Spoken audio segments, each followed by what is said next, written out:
Hoy te presento el nuevo Mercedes GLC 220 de Formatic AMG Line, el SUV más vendido por Mercedes en Europa y que también tenemos disponible en Rebel en la versión Coupe. ¿Qué tal? Soy Cristina Pérez, bienvenidos al canal de Drive Rebel. Hoy te presento al que dice ser uno de los SUV premium más completos del mercado. ¿Pero verdaderamente lo tiene todo? Pues eso es lo que vamos a tratar de averiguar y lo sabremos al final del vídeo. Pero antes, arrancamos. Esta unidad únicamente está disponible en versiones híbridas enchufables e híbridas convencionales y la que tenemos en Rebel es la híbrida ligera de diésel con tecnología de 48 voltios. Monta un motor de 2 litros y 4 cilindros que en total genera 220 caballos de pura potencia alemana. ¿Cómo se reparten? Pues tendríamos 197 caballos del motor de combustión interna y un pequeño propulsor de 23 caballos que le otorga esa microhibridación que os comentaba antes. Además va asociado a un cambio automático de 9 velocidades que se conoce como 9 G-Tronic, que nos proporciona una conducción mucho más suave y además eficiente. Y mucho ojo porque la tracción es a las 4 ruedas, como bien indica su apellido, Formatic. Un dato muy interesante es que el nuevo GLC ha mejorado en su coeficiente aerodinámico. Antes se situaba en 0,31 y ahora está en 0,29. Puede parecer muy poco ya que solo son 2 cifras, pero la verdad sí que se nota. ¿En qué se nota? Pues básicamente en que el coche corta el aire con una menor resistencia y así obtenemos un menor consumo de combustible, además de una conducción mucho más silenciosa. Esa microhibridación que os comentaba antes le otorga la etiqueta Eco de la DGT, así que no vas a tener ningún problema si vives en una gran ciudad como puede ser Madrid o Barcelona y quieres acceder o circular por las zonas de bajas emisiones.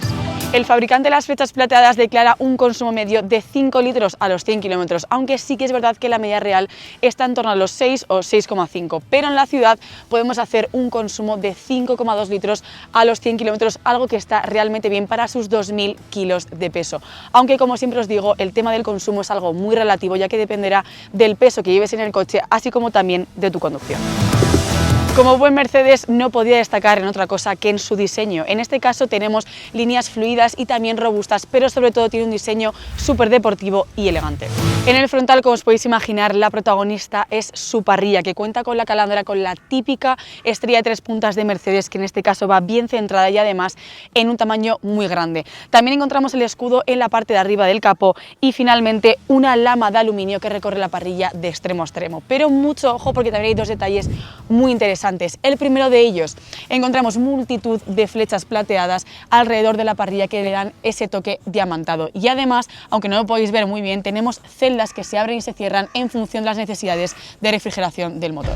La firma lumínica está compuesta por unos faros LED High Performance que no solo iluminan súper bien, sino que es que además las luces de carretera se accionan de forma automática, así que como veis solo hay confort. Y finalmente tenemos un paragolpes de lo más prominente, que además cuenta con un diseño que favorece la aerodinámica del coche, con estas salidas de aire y que además va rematado con esta fina línea de aluminio. Como veis, este coche tiene un parecido muy similar con el BMW X3, que concretamente es uno de sus mayores rivales del segmento y que tenemos disponible en Rebel y que además, si quieres saber cómo es este coche, te dejo la review aquí arriba.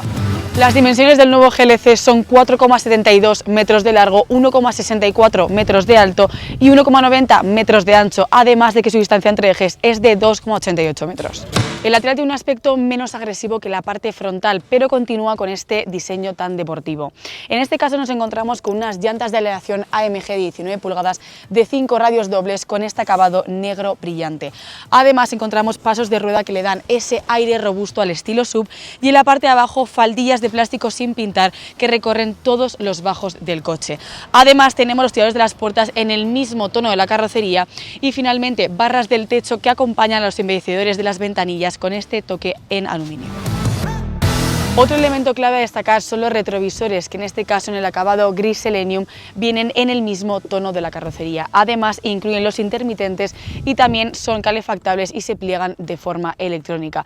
Pero en el caso del acabado, que también tenemos el Rebel, que es el platino, van en color bitono. Y así pasamos al pilar C, nos encontramos con lunas sobretintadas.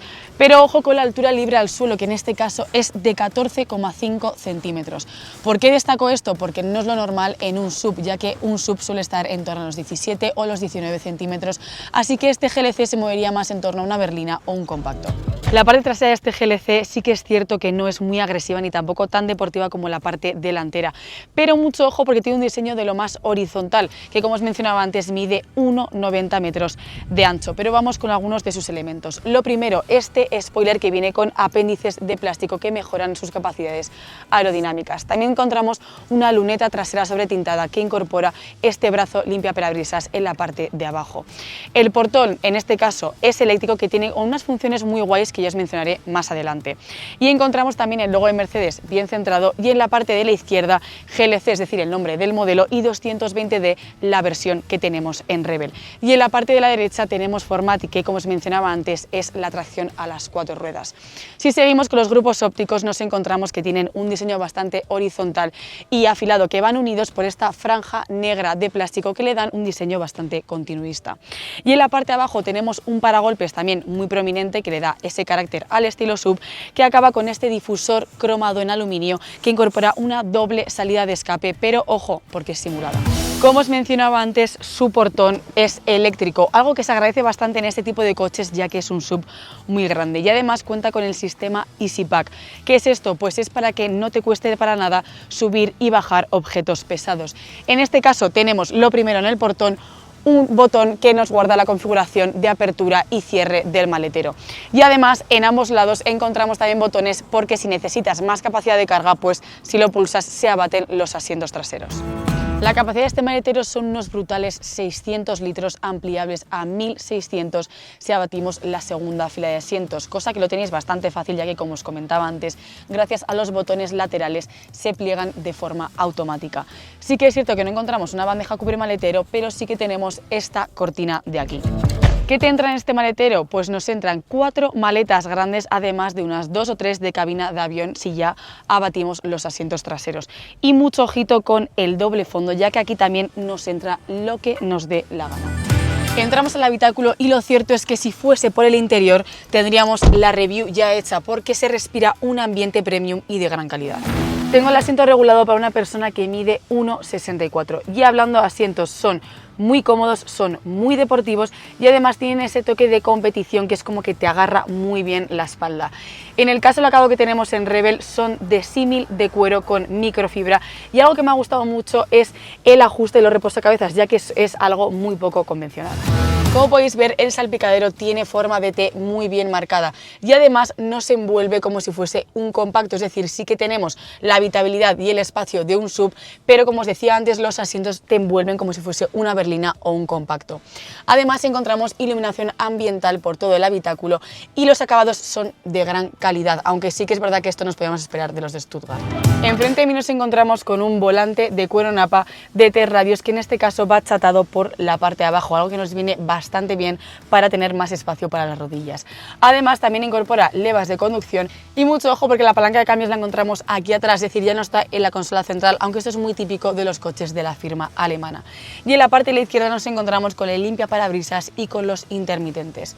En el centro vemos que hay muchos botones. ¿Por qué? Porque es un volante multifunción y están divididos a 2 niveles. En la parte de la derecha tenemos los relacionados con el sistema multimedia, con las llamadas y con el control por voz. Y en la parte de la izquierda los relacionados con los sistemas de ayudas a la conducción. Y en la parte de abajo, aunque no lo podéis apreciar, tenemos pedales de aluminio que a mí me recuerdan bastante a los pedales típicos de Sparco de competición, así que eso le da un toque aún más deportivo. Enfrente del volante nos encontramos con un cuadro de instrumentos completamente digital de 12,3 pulgadas, que es una pasada y es muy personalizable. En este caso yo tengo configurado en el aspecto deportivo, pero también tenemos el discreto y el clásico. Eso sí, lo único que no puedes cambiar, aunque sea muy personalizable, son el número de la velocidad y también los sistemas de ayuda a la conducción. Además del volante, que es súper deportivo, y el cuadro de instrumentos digital que os mencionaba antes, lo que más llama la atención sin duda en el habitáculo de este GLC es la pantalla central, que es vertical y que tiene este diseño que se parece a una tablet. Sí que es cierto que a priori puede parecer una pantalla difícil de utilizar, pero eso es porque su menú incorpora muchas funcionalidades, pero cuando ya te haces a ella es súper fácil de utilizar. En cuanto a la conectividad, tiene conectividad con Android Auto y Apple CarPlay inalámbricos, como no podía ser de otra manera. Y algo muy guay es que superpone objetos y elementos que mejoran la experiencia de conducción. Continuamos con la climatización y en este caso nos encontramos con 3 salidas de aire en la zona central y otras 2 situadas en los laterales, una en el lado del conductor y otra en el lado del copiloto. Aunque algo que no me ha gustado de esta climatización es que se controla a través de la pantalla central, es decir, no encontramos botones físicos, aunque es verdad que esto es algo muy común en los coches nuevos. Y un detalle que os quería comentar es que a mí estos botones me recuerdan un poquito a los coches JDM que aparecen en Fast and Furious, pero esto es porque soy un poquito friki. Un pelín más abajo nos encontramos con un panel horizontal con diferentes funcionalidades. La primera es para controlar el sistema multimedia. También tenemos un sensor de huella digital y también luces de emergencia. Y en la parte de la izquierda tenemos un botón de un coche para controlar las principales funciones del vehículo, además de acceso directo a la cámara de aparcamiento y también a los modos de conducción. Y mucho más en el centro nos encontramos acabados en negro piano, además de este compartimento en el que encontramos dos posavasos, también una carga por inducción y dos puertos USB-C. Y en el medio, si pulsamos este botón, tenemos el reposavasos central con un montón de capacidad de carga y además de un puerto USB-C para que nadie se quede sin batería. Además, me gustaría destacar tres cosas sobre este Mercedes GLC. La primera de ellas es el sistema MBUX, que lo pone todo a tu alcance, que es como se conoce al sistema Mercedes-Benz User Experience. Lo segundo de todo es el techo solar panorámico que va desde las plazas delanteras hasta las plazas traseras y que se acciona con este botón de aquí. Y lo tercero es el asistente por voz que se activa si decimos: "Hey Mercedes, ¿qué puedo hacer por ti?". Cancela, cancela. Es como si hablásemos con Toto Wolff por la radio. En seguridad también Brillet, como buen coche alemán, no se queda para nada atrás. Incluye detector de cambio de carril, cámara de visión trasera y delantera, indicador de velocidad límite, ayuda activa para aparcar con Parktronic y control de presión de neumáticos. En la parte trasera tenemos muchísimo espacio y no solo porque sea un SUV, sino porque es que este coche tiene una gran habitabilidad. Vamos por partes. En las puertas encontramos luz ambiental de colores como en la parte delantera y también acabados en negro piano, recordemos, como la consola central, y esos detalles también en aluminio. Vamos con los asientos. En este caso tenemos dos muy grandes, ergonómicos, con el mismo diseño deportivo de cuero con microfibra que de la parte delantera. En el centro encontramos un reposabrazos central con este diseño que es realmente característico de los coches de Mercedes, y también encontramos anclajes Isofix para las sillas de los más pequeños. Enfrente de mí nos encontramos, aunque no lo parezca, con bolsillos portaobjetos que son muy útiles. Y más en el centro tenemos dos salidas de aire y un pequeño compartimento. Eso sí, hay tres cosillas que no me han convencido mucho. La primera de ellas es que no tenemos puertos USB para cargar nuestros dispositivos. La segunda es que aquí atrás encontramos más plásticos duros que en la parte delantera. Y la tercera tiene que ver con el túnel de transmisión, que en este caso es bastante alto. Así que un quinto pasajero puede que vaya algo incómodo en viajes largos. Por fin nos ponemos a los mandos de este GLC. Vale, vamos con algunos datos. Lo primero, como os comentaba antes, declara una potencia total de 220 caballos y 400 Nm de par máximo. Además, completa el sprint en 8 segundos y su velocidad máxima es de 220 km/h. La conducción es muy suave, la dirección es muy precisa y la verdad es que tiene una conducción súper cómoda. Vamos con los diferentes modos. En este caso hay 5, el Eco, el Sport, el individual, pero uno que más me llama la atención ha sido el Off-Road, que además los diferentes datos de esta conducción, como por ejemplo la pendiente, la velocidad y todo lo demás, nos aparece en la pantalla central, algo que es realmente cómodo. Cuando vamos conduciendo en modo Eco, la verdad es que la conducción es súper suave, sobre todo si vamos por ciudad. Además, el motor muchas veces se llega a desactivar y cuando se activa lo hace de una forma súper sutil, que es que prácticamente es como si conduciésemos a vela. Como os comentaba antes, la conducción es brutal y además es súper suave, pero es que encima la dirección es súper precisa y la suspensión no es para nada dura. Y lo que más me dio la atención ha sido su autonomía, que es que a diferencia de otros coches no baja, sino que es que encima se autorrecarga, y esto pasa muchísimo en la ciudad y cuando vamos conduciendo en modo Eco. Al principio del vídeo hemos lanzado la gran pregunta: ¿este GLC verdaderamente lo tiene todo? Pues ya te lo digo yo, sí. Tiene un gran diseño, tiene buenos acabados, tiene una muy buena tecnología y además tiene una buena motorización. Si te ha gustado este vídeo, dale like y suscríbete a nuestro canal, pero sobre todo, si te ha gustado este GLC, que sepas que lo tienes disponible en nuestra página web driverebel.com, el mejor renting de coches para particulares, y puede ser tuyo en menos de 5 minutos con todo incluido en una cuota mensual y te lo llevamos gratis a la puerta de tu casa. Ya lo sabes, hazte un Rebel.